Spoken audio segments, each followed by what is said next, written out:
तो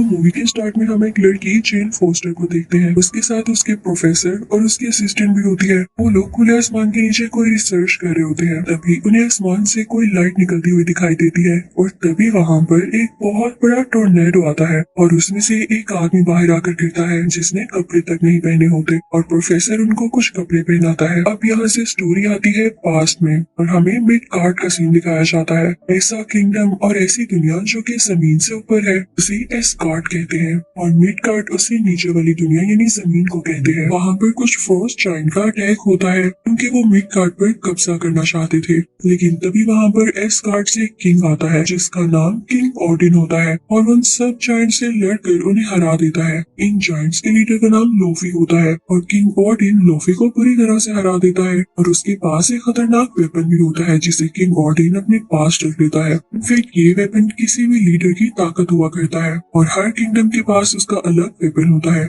इस वेपन की खासियत ये थी कि किसी भी चीज को फ्रीज कर सकता था। अब किंग ऑडिन उस वेपन को अपने साथ ऊपर इस कार्ड में ले आते हैं। इसी ऑडिन अब कैसल में पहुंचते हैं तो हम उनके दो बेटों को देखते हैं। एक का नाम थोर होता है और एक का नाम लोकी। किंग ऑडिन अपने बच्चों से कहते हैं कि आओ मैं तुम्हें एक चैम्बर में लेकर जाता हूँ जहाँ पर मैंने वेपन्स की कलेक्शन कर रखी है। जब वो लोग वहाँ पर जाते हैं तो हम देखते हैं वहाँ पर म्योनिर भी होता है, यानी मूवी के आगे जाके जो थोर का हैमर बनेगा। साथ ही साथ वहाँ पर कॉस्मिक क्यूब भी होता है। अब कई साल गुजर जाते हैं, थोर और लोकी बड़े हो चुके होते हैं और आज वो दिन होता है जब किंग ऑडिन ने थोर को किंग बनाना होता है। वहाँ पर सब लोग आए होते हैं, लेकिन इससे पहले कि किंग ऑडिन ये अनाउंस करते कि थोर अब यहाँ का किंग होगा, इससे पहले ही बहुत बड़ी प्रॉब्लम हो जाती है। वहाँ पर फ्रोस्ट जायंट्स अटैक कर देते हैं क्योंकि वो अपने वेपन को वापस लेने आए होते हैं। किंग अपने खास सिक्योरिटी गार्ड को ऑर्डर देता है इनको खत्म कर दो। उसका नाम डिस्ट्रॉयर होता है और डिस्ट्रॉयर जल्द ही उनको खत्म कर देता है। अब किंग, थोर और लोकी उस चैम्बर की तरफ जाते हैं ये देखने के लिए कि कहीं उनका वेपन चोरी तो नहीं हो गया, लेकिन वो वेपन के लिए वहीं पर होता है।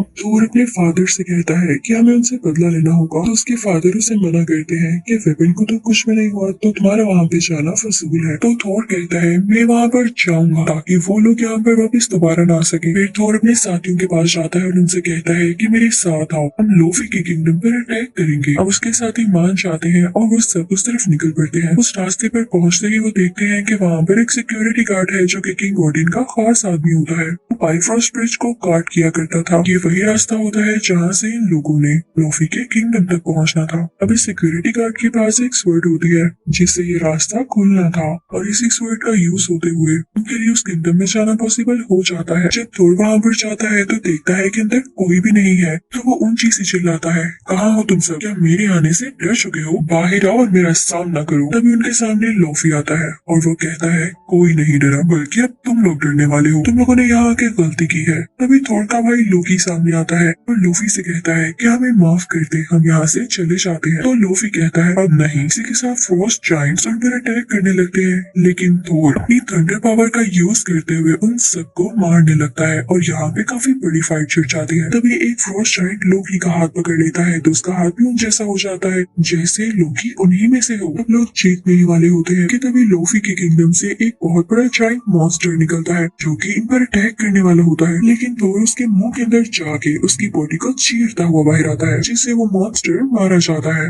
लेकिन इस चीज का गुस्सा लोफी के किंगडम वालों को बहुत ज्यादा होता है। वो थोर को और उसकी टीम को मारने के लिए आगे बढ़ते हैं, लेकिन तभी वहाँ पर किंग ऑडिन आ जाता है और थोर बहुत करेज से कहता है कि लोफी अब तुम क्या करोगे? मेरे फादर भी यहाँ आ चुके हैं। लेकिन ये क्या, जो थोर को लग रहा था ऐसा नहीं था। किंग ऑडिन वहाँ पर लोफी से माफी मांगने आए थे ताकि ज्यादा इशू न बन जाए और वो सेफली अपने बेटों को और टीम को यहाँ से ले जाए।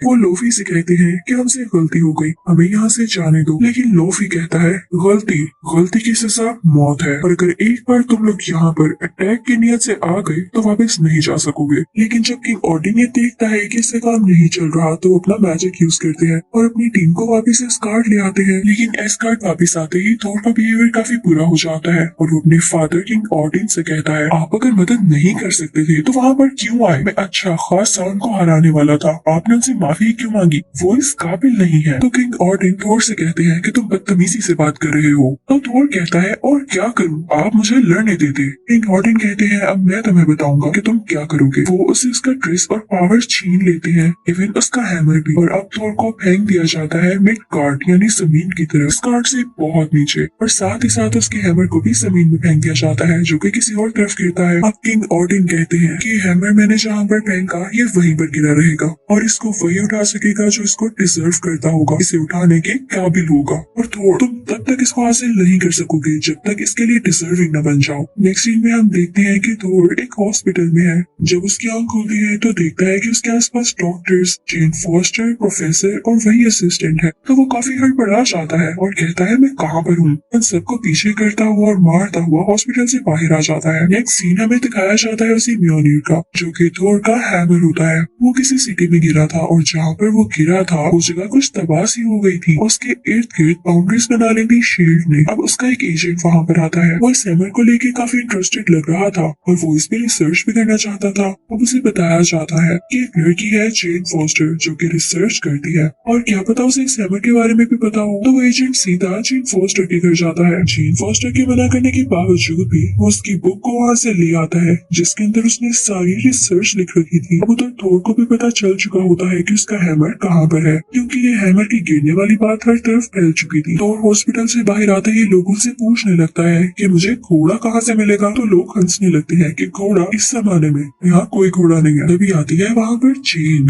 और थोर से कहती है आओ मेरी गाड़ी में बैठ सकते हो तुम, मैं तुम्हें इस जगह तक ले जा सकती हूँ क्योंकि मुझे खुद भी वहाँ जाना है, लेकिन प्लीज अपनी जुबान बंद रखना। ये लोग वहाँ पर पहुँच जाते हैं तो देखते हैं कि थोर के हैमर को काफी सिक्योरिटी के अंदर रखा गया है और उसे कोई हाथ भी नहीं लगा सकता। थोर अंदर जाता है सब सिक्योरिटी गार्ड्स और आदमियों को मारता हुआ क्योंकि इन लोगों ने उसके अपने हथौड़े यानी हैमर पर कब्जा कर रखा था। आखिरकार थोर उस जगह पर पहुंच ही जाता है जहाँ पर हैमर होता है। उसे खुशी से उठाने लगता है लेकिन ये क्या, उससे हैमर उठाया ही नहीं जाता। थोर को बहुत दुख होता है और उसे गुस्सा भी आ रहा होता है। इतनी देर में शील्ड के एजेंट्स आ जाते हैं और वो थोर को जेल में बंद कर देते हैं। थोर देखता है कि वहाँ पर लोकी भी है। लोकी उसके पास आता है और उससे कहता है थोर तुमने बिल्कुल अच्छा नहीं किया, तुम्हारी वजह से फादर की डेथ हो चुकी है, किंग ऑर्डिन मर चुके हैं, उन्होंने तुम्हारा गम ले लिया था। तो थोर को काफी दुख होता है और उसे रिग्रेट भी हो रहा होता है कि उसने अपने फादर से बदतमीजी क्यों की और वो इसी सोच में गुम हो जाता है। अब रात को जेन के साथ जो प्रोफेसर होता है वो यहाँ पर आता है और जेल वालों को थोर का नकली आईडी कार्ड दिखाते हैं। कहते हैं कि इससे गलती हो गई, इसे नहीं पता था कि ये रिस्ट्रिक्टेड एरिया है, अब इसे मेरे साथ भेज दें, दोबारा ऐसा नहीं होगा। अब वहाँ से निकलते ही वो दोनों ड्रिंक करने लगते हैं लेकिन प्रोफेसर साहिब अपने होश खो बैठते हैं। तो थोर उन्हें इन फॉस्टर के घर ले आता है और अब वो दोनों बैठ के बातें करने लगते हैं जबकि प्रोफेसर रेस्ट कर रहे होते हैं। अब जेन थोर से पूछती है तो चलो अपने बारे में बताओ, तुम कहाँ से आए हो। तो थोर कहता है कि मैं एक किंग का बेटा हूँ, हम लोग किंगडम पर राज करते हैं। तो जेन कहती है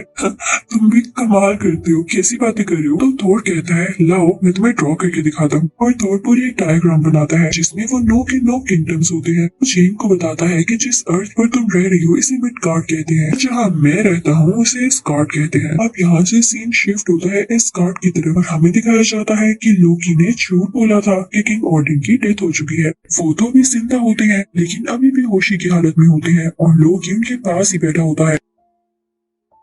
वहाँ पर लोकी के जहन में ये सोच चल रही होती है कि वो किंग ऑर्डिन को ही मरवा देगा क्योंकि वो चाहता है कि उनका बेटा और किंग बने और लोकी क्योंकि उनका असली बेटा नहीं होता इसीलिए वो लोकी को किंग नहीं बनाना चाहते। लोकी प्लान कर रहा होता है कि वो किंग को मरवा देगा और खुद यहाँ पर रूल करेगा क्योंकि थोर तो पहले ही जमीन पर है। वो वहाँ से उस चैम्बर में जाता है जहाँ पर वो फ्रीजिंग गैजेट होता है यानी लूफी का वेपन और उसको लेकर अब वो पहुंच जाता है पाथवे पर जहाँ पर वो सिक्योरिटी गार्ड उस रास्ते को गार्ड कर रहा होता है। वो लोकी को मना करता है कि सॉरी मैं आपके लिए दरवाजा नहीं खोल सकता। तो लोकी कहता है अच्छा वो ये लो। इसी के साथ ही वो उस वेपन का यूज करते हुए इस बेचारे सिक्योरिटी गार्ड को जमा देता है। उसकी सूरत लेकर पहुंच जाता है उसी किंगडम में यानी लोफी के इलाके। वो वहाँ जाके लोफी से कहता है कि तुम्हें मेरे लिए काम करना होगा, तुम किंग ऑर्डिन को मार डालोगे, जैसे ही तुम ये करोगे तो मैं तुम्हें तुम्हारा वेपन लौटा दूं, इस तरह से तुम्हारे पास ही तुम्हारी पावर्स आ जाएंगी और मैं भी किंग बन जाऊंगा। तो लोफी कहता है डील तो अच्छी है, मैं इसे एक्सेप्ट करता हूँ। लोकी वहाँ से वापस आ जाता है तो उसे थोर के दोस्त रोक लेते हैं और कहते हैं कि कितनी शैतानी सोच है तुम्हारी, तुम जो भी कर रहे हो हमें वो पता है। तो लोकी उनको खामोश करवा देता है ये कह के कि जल्द ही मैं तुम लोगों का किंग बनने वाला हूँ, इसलिए खामोश ही रहो तो बेहतर है। लेकिन थोर के साथ ही भी उसकी तरह ब्रेव होते हैं। वो जाते हैं मिडगार्ड थोर को सब कुछ बताने के लिए। वो थोर को बताते हैं कि लोकी असल में चाह क्या रहा है, उसने ये सारा सीन क्रिएट किया है ताकि वो किंग बन सके। तो थोर को तो ये सुन के बहुत गुस्सा आ जाता है। इस बात की खबर लोकी को भी हो जाती तो वो बादशाह के खास सिक्योरिटी गार्ड के पास जाता है जो कि मेटल से बना होता है, डिस्ट्रॉयर। अब लोकी उसे कहता है कि जमीन पर जाओ और थोर और उसके साथियों को मार डालो। तो डिस्ट्रॉयर लोकी की बात मानते हुए मिडगार्ड पर जाता है। वो थोर के साथियों के सामने जाके उसको मारने ही वाला होता है कि तभी थोर सामने आ जाता है और वो कहता है डिस्ट्रॉयर रुक जाओ और मुझसे मुकाबला करो। डिस्ट्रॉयर को क्या फर्क पड़ना था, थोर को हिट करता है और थोर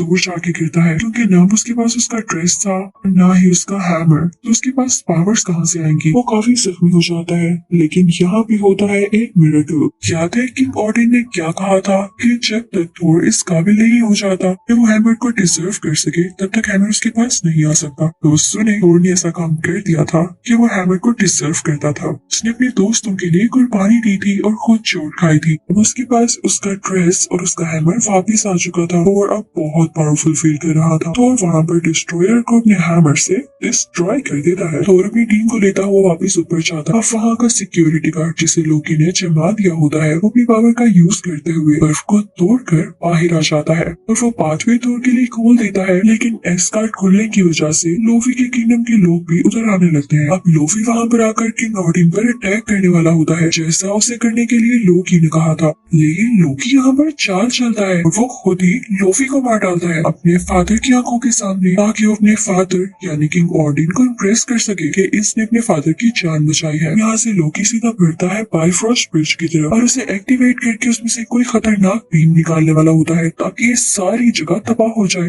और लोकी खुद अपने किंगडम पर राज कर सके और उसे रोकने वाला कोई भी यहाँ तक ना आ सके। लेकिन तभी वहाँ पर आ जाता है थोर और उसे रोकने वाला आज तक कोई पैदा नहीं हुआ था। तो लोकी से कहता है तो तुम पास नहीं आओगे। तो लोकी कहता है नहीं, इसमें से मैं बीम्स निकाल नहीं वाला हूँ। तो थोर कहता है अच्छा ठीक है। थोर अपना हैमर उस ब्रिज के ऊपर दे मारता है जिससे वो ब्रिज डिस्ट्रॉय हो जाता है। लोकी ये देख के हैरान रह जाता है लेकिन ब्रिज टूटने की वजह से वो दोनों ब्रिज से नीचे गिरने वाले होते हैं। तभी वहाँ पर किंग ऑडिन आते हैं जो कि थोर का हाथ थाम लेते हैं ताकि वो नीचे न गिरे। लोकी ने थोर का हाथ पकड़ा होता है लेकिन जब उसे रियलाइज होता है कि वो इस काबिल नहीं था कि कभी भी अपने फादर को इम्प्रेस कर सके तो वो अपना हाथ थोर से खुद ही छुड़वा लेता है। अब हर तरफ ये बात फैल जाती है कि लोकी ब्रिज से गिरकर मारा गया। अब किंग ऑडिन आते हैं थोर के पास और उससे कहते हैं कि जब तक मैं जिंदा हूँ मेरी यही ख्वाहिश है कि मेरा बेटा मेरी आंखों के सामने किंग बने।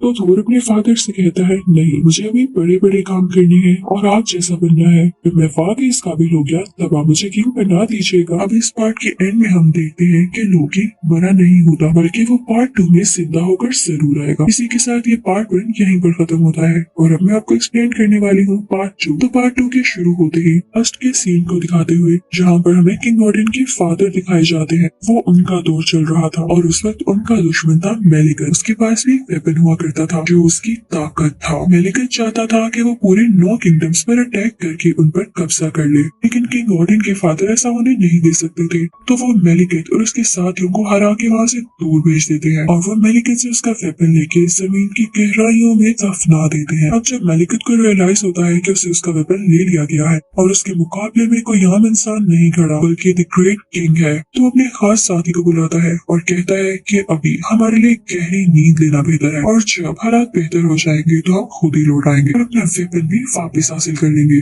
मेलिकेट और उसका अजीब और गरीब साथी गहरी नींद में सो जाते हैं। कहानी आती है प्रेजेंट की तरफ। मेलिकेट अभी तक सोया होता है। पर ये तो एक अलग कहानी है, लेकिन अगर हम बात करें एस्गार्ड की तो वहाँ पर सबको पता चल चुका होता है कि लोकी ने अपने फादर को धोखा देने की कोशिश की थी कि नजरों में अच्छा बनने के लिए। अब वो पकड़ा जा चुका होता है क्योंकि वो मरा नहीं था, जिंदा था और थोर उसे पकड़ कर किंग ऑडिन के पास ला रहा होता है। इसके बाद अगले सीन में हम थोर को काफी काफी शानदार लड़ाई करता हुआ देखते हैं और ये लड़ाइयाँ वो अपने किंगडम को बचाने के लिए किया करता था और उन लोगों के लिए जो खुद अपने लिए कुछ कर नहीं पाते थे और इतने ताकतवर नहीं थे वो सब थोर से मदद मांगा करते थे और ये थोर की अच्छाई थी कि वो उनकी मदद कर भी दिया करता था। फिर थोर जाता है अपने फादर के पास और उनसे बातें करने लगता है। यहाँ हमें पता चलता है कि बाइफ्रॉस्ट ब्रिज दोबारा से रिपेयर हो चुका है और अब वो बिल्कुल ठीक से काम भी करने लगा है। अब किंग ऑडिन थोर को बताते हैं कि बेटा जल्द ही वो वक्त आने वाला है जब नो के नो किंगडम्स एक अलाइनमेंट में आ जाएंगे। जैसे वो इकट्ठे होंगे एक पोर्टल खुल जाएगा और मेलिकत ने कहा था जब ऐसा टाइम आएगा तो वो भी लौट आएगा,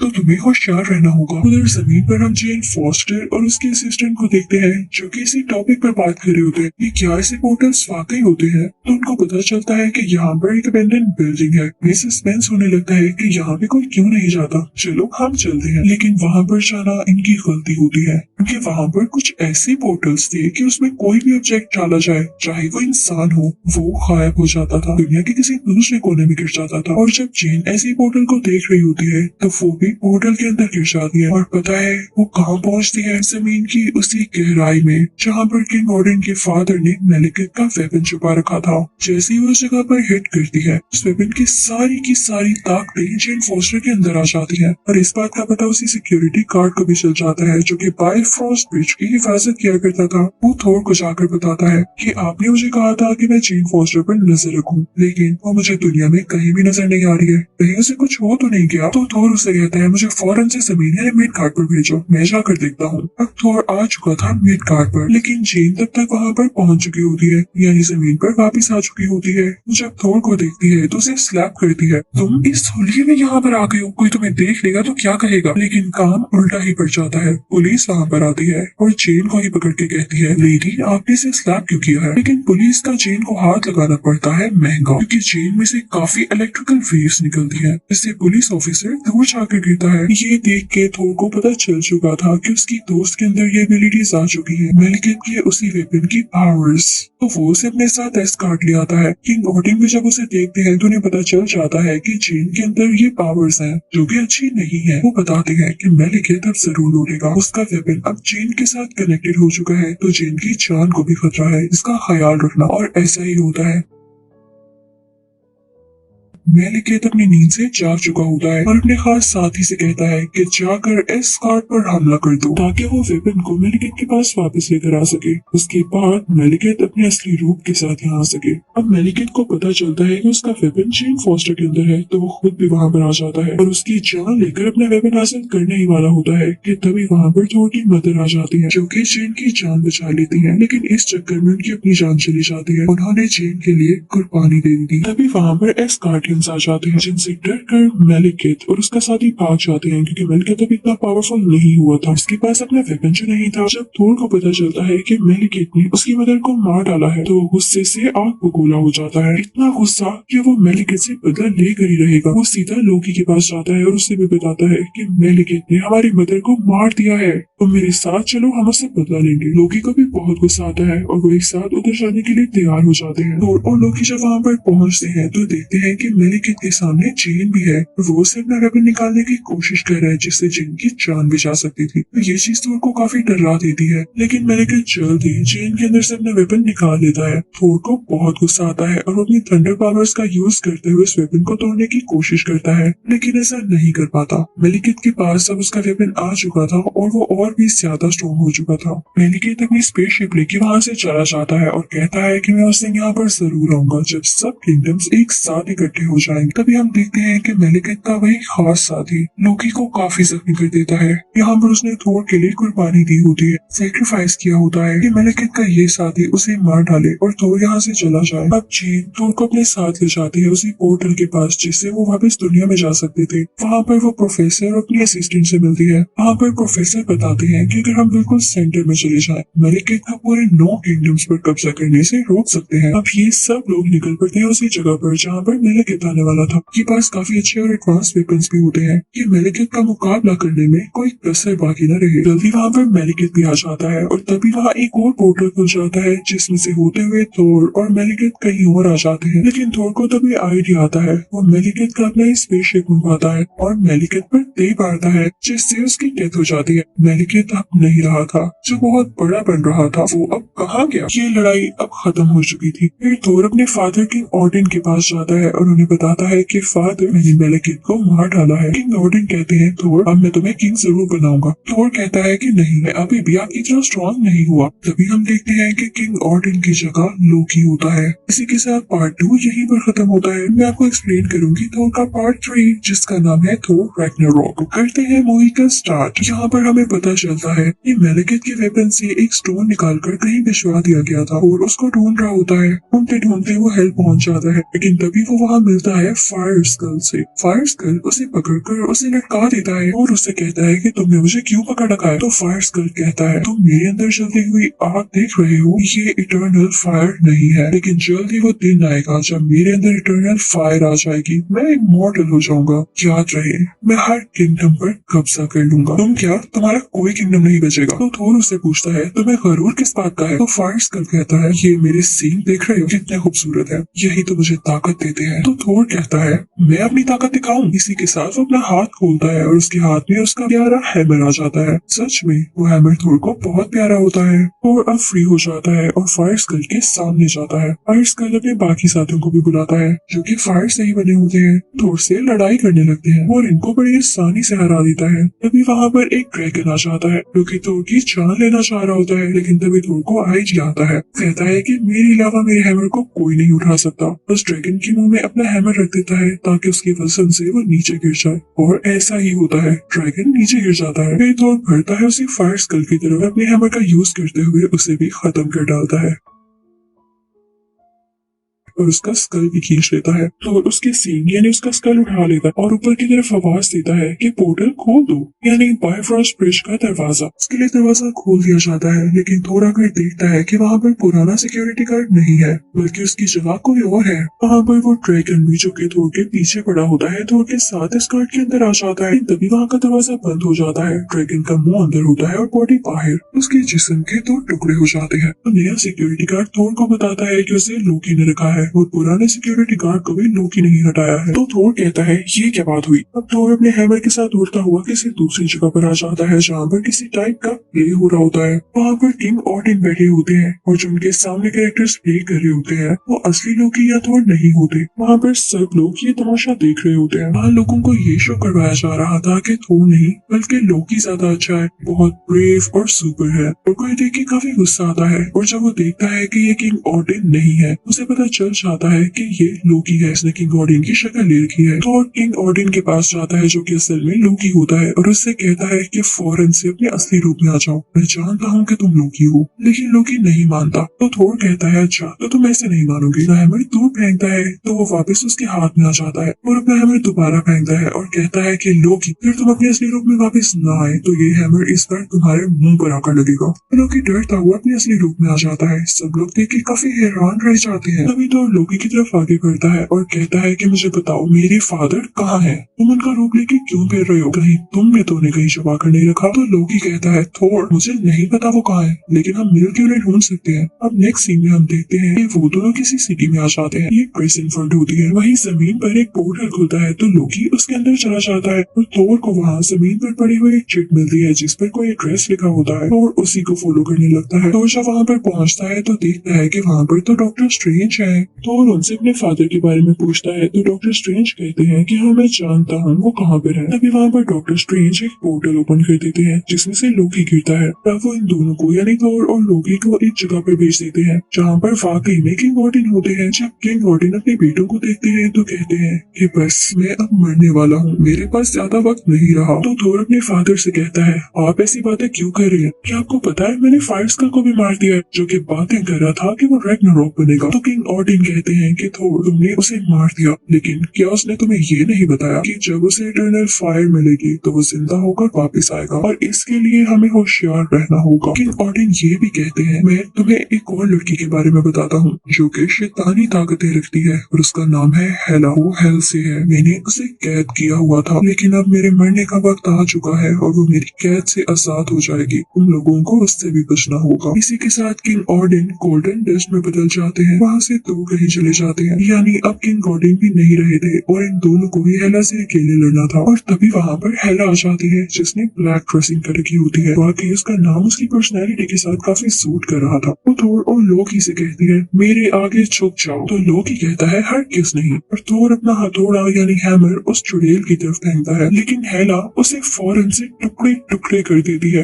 यानी उसमें इतनी खतरनाक पावर्स होती है। अब लोकी और थोर स्कार्ट वापस जाने लगते हैं, लेकिन उनके पीछे पीछे हेला भी आ जाती है और उन दोनों को पुश करते हुए उस रास्ते से हटा देती है। अब हेला खुद इस कार्ड के अंदर पहुंच चुकी थी। वहाँ पर उसे वही नया सिक्योरिटी गार्ड दिखाई देता है और उसके साथ दो लोग और भी होते हैं, जिसे हेला फौरन से मार डालती है क्योंकि वो उसके आगे झुके नहीं थे। अब वो सीधा बढ़ने लगती है उसी नए सिक्योरिटी गार्ड की तरफ। तो वो हेला से कहता है, मुझे मत मारे, मैं आपके सामने झुकता हूँ, मैं आपकी हर बात मानूंगा। तो हेला कहती है, वाह, तुम्हें तो अपनी अकल का इस्तेमाल करना अच्छे से आता है। मुझे खुशी हुई कि तुम मेरे सामने झुके। तुम्हें इसका फायदा भी होने वाला है, वरना तुम मारे जाते। दूसरी तरफ हम थोर को देखते हैं जो कि हेला के पुश करने की वजह से किसी और प्लेनेट में जाकर गिरता है। वहाँ पर काफी ज्यादा स्क्रैप पड़ा होता है और तभी वहाँ पर एक स्पेसशिप आती है और उसमें से ढेर सारे एलियंस बाहर आते हैं। वो एलियंस आकर थोर पर अटैक करने लगते हैं, लेकिन थोर भी उनसे बराबर लड़ रहा होता है। वो उनसे हाथों से ही फाइट कर रहा था क्योंकि जाहिर है उसके पास उसका हैमर जो नहीं था। लेकिन तभी उन एलियंस में से एक एलियन उसके ऊपर काफी मजबूत नेट डाल देता है। तभी वहाँ पर एक और स्पेसशिप आती है जिसमें से एक लड़की बाहर आती है और उन सब एलियंस को मार देती है।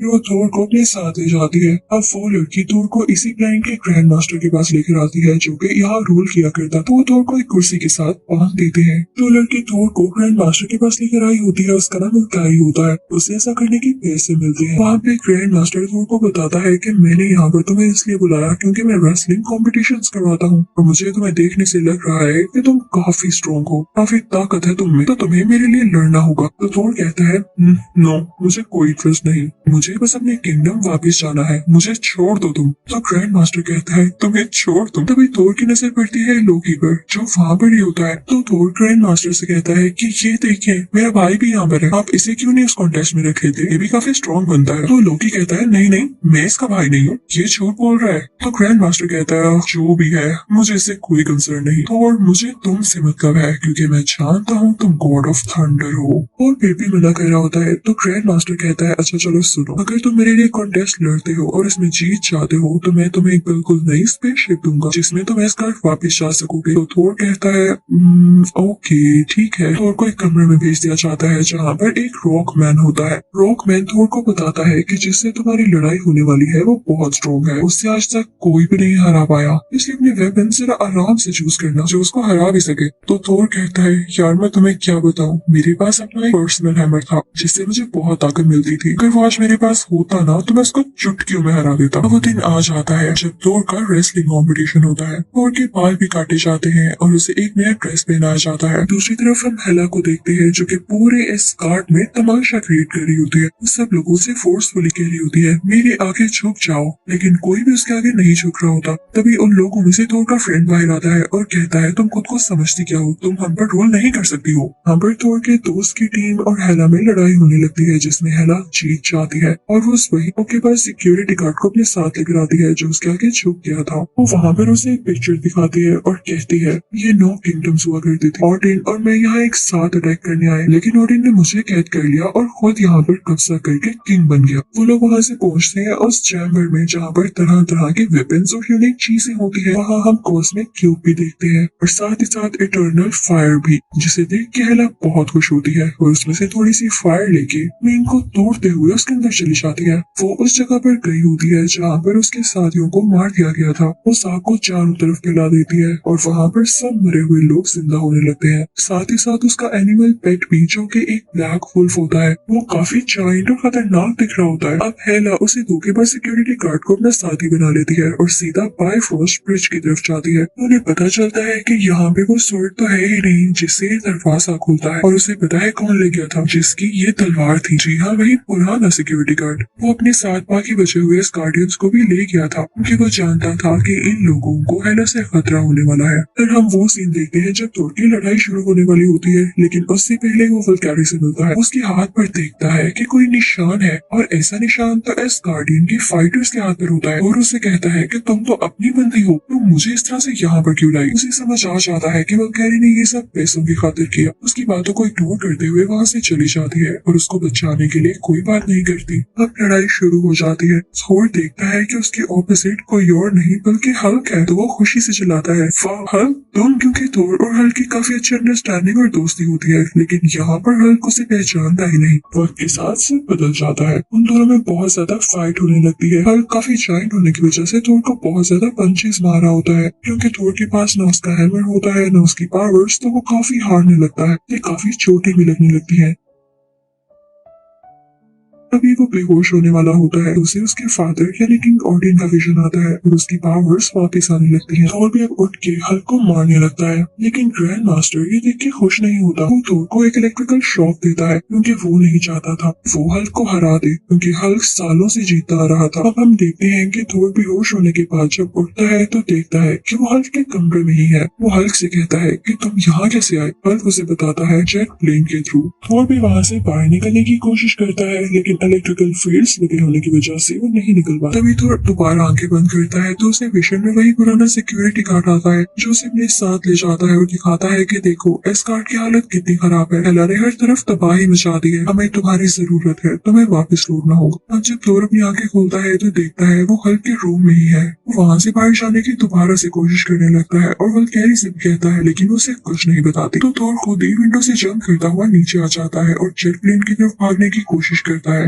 वो प्लेन के पास पहुंच ही जाता है, लेकिन तभी पीछे पीछे हल्क भी आ जाता है जो कि उसे पकड़ने आ रहा। लेकिन थोर वहाँ पर एक वीडियो प्ले करता है, तो हल्क वो वीडियो देखकर इंसान बन जाता है, यानी ब्रूस। उधर ग्रैंड मास्टर को ये लग रहा होता है कि थोर उनके सबसे खास क्रिएचर को पकड़ के अपने साथ ले गए फायदे के लिए। तो वो वल्कैरी और लोकी से कहते हैं कि थोर को मेरे पास पकड़ कर लाओ, चाहे उसे जिंदा लेकर आओ या मार कर लेकर आओ। अब लोकी और वल्कैरी बाहर आते हैं, लेकिन लोकी उस लड़की को बताता है कि मैं और थोर असली भाई हैं और मैं उसे मरने नहीं दे सकता। ये दोनों भी टीम बन जाते हैं और थोर के पास जाते हैं। अब थोर, ब्रूस, वल्कैरी, लोकी और साथ कुछ और लोग से ग्रैंड मास्टर का स्पेसशिप चुराते हैं और एस गार्ड के लिए निकल पड़ते हैं। दूसरी तरफ हम हेला को देखते हैं जो कि एस गार्डियंस को तंग कर रही होती है और उन्हें जान से मारने की धमकी दे रही होती है। वो सब लोगों से पूछती है कि मुझे बताओ वो स्वॉर्ड कहाँ पर है, वो सिक्योरिटी गार्ड उसे कहाँ लेकर गया। तो तभी उनमें से एक आदमी बाहर आता है और कहता है कि हम लोगों को मत मारो, मैं तुम्हें बता देता। तो हेला उस लोकेशन पर पहुंच जाती है। वहाँ वो सिक्योरिटी गार्ड भी होता है जिसके पीछे वो आई होती है, लेकिन तभी वहाँ पर थोर का स्पेसशिप भी आ जाता है। वल्कैरी कहती है कि मैं हेला से लड़ूंगी, लेकिन तभी हम देखते हैं कि सामने से वही ब्लैक वुल्फ आ रहा होता है जो कि उन पर हमला करने वाला था। तो ब्रूस कहता है इसे मैं देख लूंगा। इसे नीचे जंप करता है तो गिर जाता है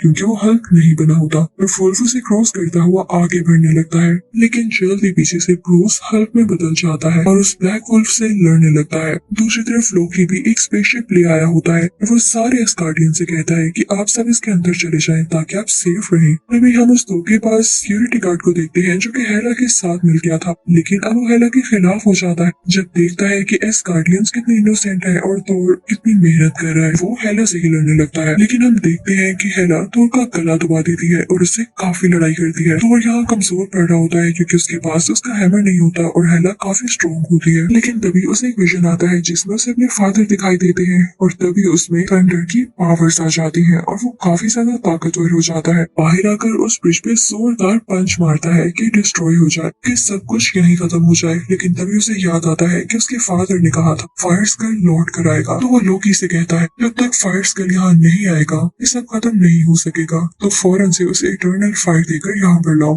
अब लोकी चाहता है और उसके स्केलेटन को इटर्नल फायर में रख देता है जिससे फायर स्कल दोबारा से जिंदा हो जाता है। वो यहाँ पर आ चुका होता है और हेला उसे देख के काफी करने लगती है। वो आते ही अपनी तलवार एस कार्ड के अंदर घुसा देता है, जिससे हेला भी मारी जाती है और इसकी वजह से एस कार्ड भी डिस्ट्रॉय हो चुका होता है और हर तरफ आग लग जाती है। हम थोर को देखते हैं जो कि स्पेसशिप में एस गार्डियंस और अपनी टीम के साथ होता है। वो कहता है कि अब हम सेफली जमीन पर रहेंगे, तो एस गार्डियन उसे कहते हैं कि आप हमारे किंग हैं। यहाँ पर थोर फाइनली एस गार्डियंस का किंग बन जाता है। इसी के साथ ये मूवी यहीं पर एंड होती है। थोर के तीनों पार्ट्स कंप्लीट होते हैं। Thank you for watching.